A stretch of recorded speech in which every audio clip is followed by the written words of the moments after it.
Jared Kushner right now is perhaps one of the most influential people in the White House. We don't know exactly how, since he never has to talk about what he actually does there. He just every week has a new gigantic responsibility put on his back. Thankfully, he's a 36-year-old who only has experience in the real estate industry, so I'm sure he's gonna do a good job there.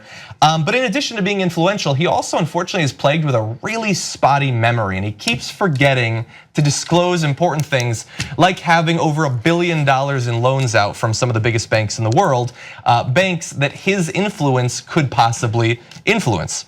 So this was originally revealed by the Wall Street Journal. He failed to identify his part ownership of Cadre, a real estate startup that he founded, which links him to both Goldman Sachs and also spanning the divide there and mega investors politically, George Soros and Peter Thiel.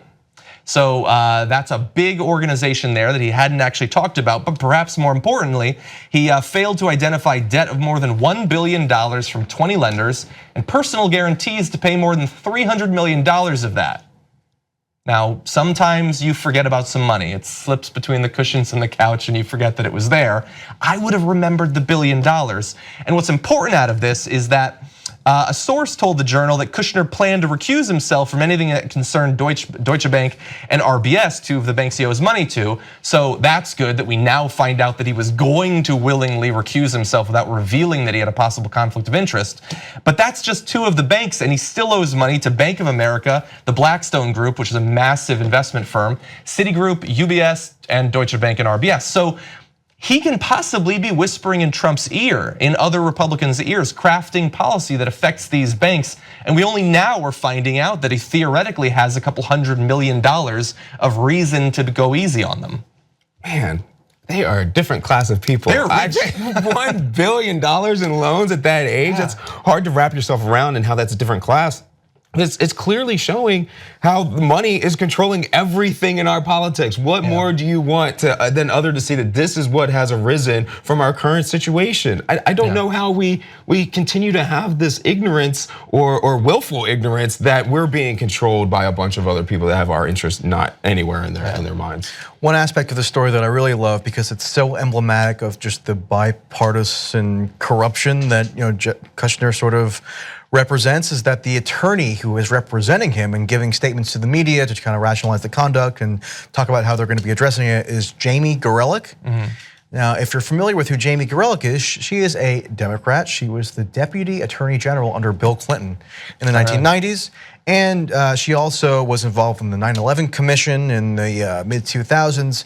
So she is not a right-wing fire breather. She is basically a Wall Street corporate Democrat type. And it's part of the reason why that there's such a right-wing revolt now against Kushner and other people in the White House who they see as not being in line with Trump's sort of nationalist, populist agenda, because obviously Kushner is comfortable with people like Gorelick, and it makes sense because Kushner was a Democrat. His family were Democratic donors. They gave a ton of money to Hillary Clinton.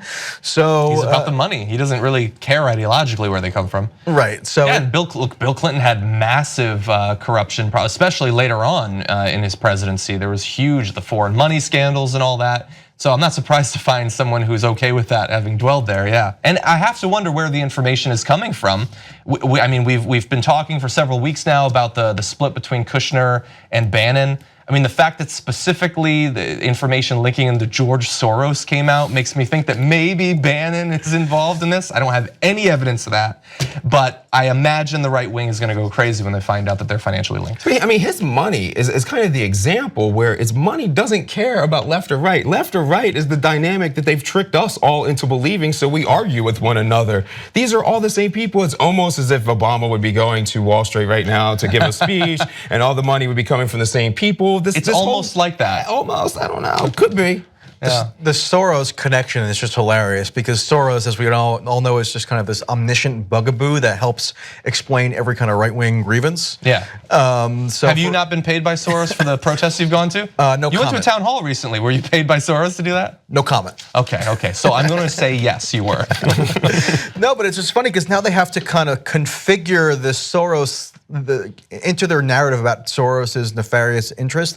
They have to incorporate the fact that Soros is apparently operating within the White House at the highest levels, and And Kushner is an advisor who, under no circumstances, sans divorce from Ivanka, could ever be done away with. Yeah. So, if you're somebody who thinks Soros is this singularly destructive figure in U.S. politics, you kind of have to reconcile yourself with the fact that apparently Trump's closest advisor didn't have any compunction about doing dealings with him, and how does that kind of alter your perception of how this stuff works? Yeah. Membership helps fund the Young Turks.